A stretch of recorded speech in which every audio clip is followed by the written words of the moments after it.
The Stoics held reading in reverence, not as a diversion, but as a rigorous discipline. For them, a book was not an ornament nor a pastime. It was a tool, a weapon, a form of training that required dedication and commitment. Marcus Aurelius read deeply, often in stolen moments between military campaigns and imperial duties. He wrote not to publish, but to remember, to root himself. His meditations were rehearsals for action, reminders to live by nature and reason. Seneca read as he wrote, prolifically, urgently, with a mind sharpened by adversity. He urged Lucilius to balance reading widely with returning often to what nourished the soul. Be careful, he warned, not to love the words more than the wisdom. Epictetus, though born into slavery, carried no less weight in thought. He taught his students not merely to recite philosophy, but to embody it. His words were not just for reading but for transformation. Don't explain your philosophy, he said. Embody it. This embodiment begins in the mind, and the mind is trained through reading. Not passively, but as a soldier drills, intentionally, daily, with purpose and presence. General James Mattis, a modern warrior shaped by Stoic principles, carried Marcus with him into war. Not as a gesture, but as a companion. A shield. A compass. He once said, if you haven't read hundreds of books, you are functionally illiterate. The severity of that statement matches the severity of the stakes. In life, as in war, untrained minds break quickly. Stoic principles are not just theoretical, they are practical tools for life, empowering you to face any challenge with resilience and wisdom. To the Stoic, reading is not just a leisure activity or a means of acquiring knowledge. It is a form of preparation. It is a way to equip the mind with the wisdom and insights necessary to navigate life's challenges and make sound decisions. Seneca wrote, "No man was ever wise by chance." Wisdom is cultivated, slowly, repetitively, through clarity and confrontation. Reading is one of its core disciplines. It exposes the mind to what endures and confronts it with what deceives. But not all reading is equal. The Stoics did not value quantity for its own sake. They sought digestion, not indulgence. They favored reflection over accumulation. Seneca again, read and reread. If a book speaks to your soul, return to it often. A book worth reading once is worth wrestling with often. The Stoic reads not to entertain themselves, but to examine themselves. Reading can serve as a mirror, reflecting our thoughts and actions, and helping us to critically examine them. To shape thought. To temper judgment. By reading about different perspectives and experiences, we can broaden our understanding and improve our judgment. To stretch their vision beyond the present hour. Because life will press. Crisis will come. And in that moment, you will reach, not for novelty, but for what is remembered. For what has been internalized. If you have read well, you will not panic. You will not flail. You will stand where you are, breathe, and act from principle. To neglect reading is not a neutral choice. It is a retreat from readiness. It is to disarm yourself. Books are ammunition. Not for debate, but for living. Not to win arguments, but to win back clarity. The Stoic reads not to appear wise, but to become steady. For in every good page lies a test and an invitation. Are you prepared for what life will ask of you? We live in an age of infinite scroll but finite attention. Of endless headlines but shallow reflection. In such a world, reading, true, focused reading, is an act of rebellion. The modern Stoic does not read to perform. They read to prepare. Not to signal intelligence, but to strengthen insight. Not to posture, but to practice. There is a line often attributed to Mark Twain, "The man who does not read has no advantage over the man who cannot." Whether Twain said it or not, the Stoics lived it. A mind that does not read is a mind left vulnerable, untrained for the trials ahead. Philosophy is not an abstract art. It is a form of readiness. Wisdom is not stored away on a shelf, it must be retrieved and applied. Reading is the rehearsal. It is the act of conditioning the mind to discern what matters and to discard what distracts. Modern distractions have mastered the art of hijacking attention. Social media does not nourish the soul. News cycles do not train the will. They provoke. They scatter. But they do not center. The Stoic understands this. That is why they read. They read to regain control over what occupies their mind. They read to align thought with principle. To remember what endures. This is not romantic idealism. It is daily maintenance. You cannot expect to live wisely if your mind is malnourished. You cannot expect to remain composed if your mental diet is chaos. Reading is not entertainment. It is exercise. Each page, a repetition. Each book, a training ground. Seneca cautioned against gluttony of the mind, reading everything and retaining nothing. Better, he said, to return often to a few good texts and let them shape you. So read what steadies you. Revisit what sharpens you. Let reading become part of your routine the way breath becomes part of your composure. When anxiety rises, recall a passage. When clarity slips, remember a line. The goal is not to become a library. The goal is to become someone who can hold the line, when plans fall apart, when emotions surge, when life turns sudden. Because hardship will come. It always does. And when it does, the untrained mind will reach for noise. The trained mind will return to stillness. The Stoic reads to become useful, to themselves and to others. They read to become ready. Because every day brings a test of what you know and how well you live it. Let the world chase distraction. You chase depth. Let the world consume content. You consume character. Wisdom is work. Do it daily. Now, let us delve deeper into these captivating principles for the Stoic. Principle 1. Reading is preparation, not performance. To the Stoic, reading is not a luxury or decoration. It is preparation for the unpredictability of life. One does not read to appear intelligent, but to become resilient. Books are not trophies, they are tools. Each page should sharpen judgment and strengthen resolve. Reading trains the mind for clarity when confusion reigns and for action when pressure builds. The Stoic reads so that they may respond wisely, not react impulsively. The point is not to quote Marcus Aurelius, but to act like him. Real wisdom isn't proven in conversation, but in crisis. Read not to show off. Read to stand firm. Principle 2. Books are weapons for the soul. Seneca said no man becomes wise by chance. Wisdom must be cultivated. Books are the weapons in that quiet battle, against ignorance, against panic, against impulse. They arm the soul with tested thought and proven guidance. A good book, well read, becomes a companion in adversity. The Stoic collects ammunition, not accolades. They are not hoarders of information, but craftsmen of insight. In trial, one does not reach for noise, but for what has been internalized. Books, like shields, are useless if untouched.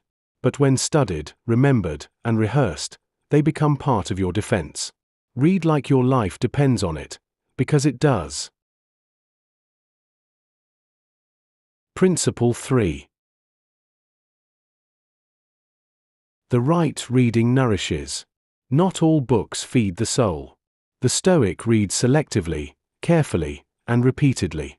Seneca cautioned against intellectual gluttony, reading everything and absorbing nothing. It is better to read one book 10 times than 10 books once. Find what nourishes, and return to it. Let the words soak in until they reshape how you think, speak, and act. Wisdom is not a volume of pages, it is a depth of understanding. Choose books that refine your values. Revisit passages that anchor your focus. The point of reading is not speed but sustenance. Like food for the body, what you digest shapes your strength. Principle 4. Reading is rehearsal for life.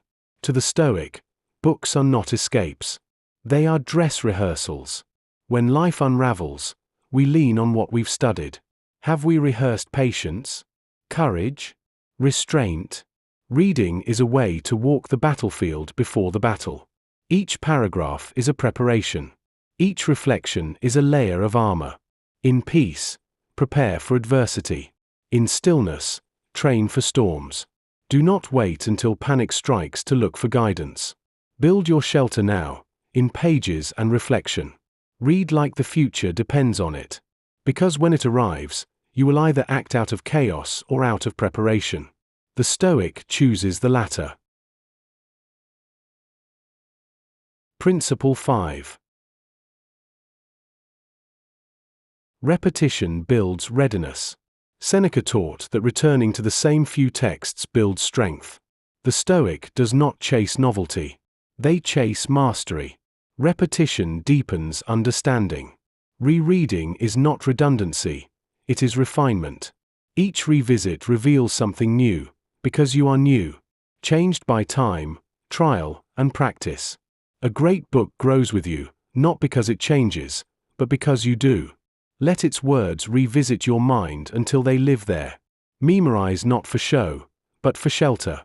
In crisis, we reach not for unfamiliar ideas, but for what has become second nature. Read again. Read better. Read until the words shape your instincts. Principle 6. Guard your mental diet. A distracted mind cannot be a disciplined one. Modern life offers endless content but little clarity. The Stoic is cautious of what enters their mind. Social media, gossip, headlines, these may provoke, but they do not strengthen. Choose your mental input with intention. Read what cultivates focus, courage, and understanding. Reading is not only what you do, it's what you consume. And what you consume becomes what you are. Let others binge on noise. Let others drift in distraction. You choose depth. Choose authors who test you, not flatter you. Choose pages that quiet the mind, not scatter it. Your attention is sacred. Guard it. Principle 7. Depth over distraction. Reading without depth is consumption without change. The Stoic resists shallow skimming and opts for full engagement. One page read with care is more powerful than a book breezed through without reflection. Focus is a muscle. Attention is a form of strength. When you read with presence, the words leave a mark. They do not just pass through you, they form you. Practice reading as meditation, not multitasking. Let the words slow you down, center your breath, and sharpen your perception. To read deeply is to reclaim the self from chaos. Let depth be your rebellion in a culture obsessed with speed. Principle 8. Internalize what matters. Books should not only inform but transform. The Stoic reads not to collect information but to internalize wisdom. This means moving past curiosity and into commitment. Take a line, a principle, a truth, and hold it. Turn it over in your mind. Test it in life. Let it influence your decisions, your tone, your timing. The goal is not to memorize but to metabolize. Internalization makes wisdom usable. When the pressure comes, what you've truly absorbed will surface. What's memorized fades. What's embodied remains. Keep a journal. Reflect aloud. Ask, again and again, how am I living what I'm reading? Principle 9. Read like a warrior, not a tourist. To read as a Stoic is to read like a warrior in training, not a tourist on vacation. You are not sightseeing through philosophy, you are drilling. Each book is a sparring partner. Each idea is a challenge. Your aim is not entertainment but endurance. Prepare your mind as a soldier prepares their body. Read difficult books. Wrestle with ancient words. Sit with discomfort. Let what is hard refine you. Avoid the seductive, the simplistic, the flattering. Seek the useful, the true, the sharp. A tourist collects memories. A warrior collects readiness. When life strikes, Only one of them is equipped. Principle 10. Books are companions, not decorations. The Stoic keeps books close not for aesthetics but for allegiance. They are companions, not ornaments. They live on desks, not shelves. Open, underlined, dog-eared. They are carried, reread, questioned, applied. You don't need a grand library. You need a handful of texts that you return to as guides. Let them challenge you. Let them check your ego. Let them hold you accountable. Books that matter become mirrors, showing you what you are and what you can become. Treat them not as furniture but as friends. And choose them well, for they will walk with you longer than most people will. Principle 11. Training requires time. There are no shortcuts to mastery. Reading takes time. Understanding takes even longer. The Stoic does not rush learning. They give it the time it demands. Do not cram. Do not speed. Sit with the text. Absorb it slowly. Consider its weight. Ask questions. Read again. This is not school. This is self-mastery. Each hour spent with a good book is an investment in resilience, clarity, and calm. Read in the quiet hours. Read when the world is loud. Make it a ritual. The discipline of reading is part of the discipline of living. If you want to be strong, take the time to do so. Principle 12. Wisdom must be lived. Reading is the beginning, not the end. The Stoic knows that wisdom is not what you know, but how you act. Books can guide you. They can light the path. But only you can walk it. After the reading comes the practice. After the insight comes the challenge. Reading prepares you, but living proves you. Let your actions reflect what you've studied. Let your choices become footnotes to the principles you admire. If a lesson mattered in the book, it should matter in your next decision. Wisdom is not an achievement. It is a lifestyle. Read. Then act. That's the Stoic way.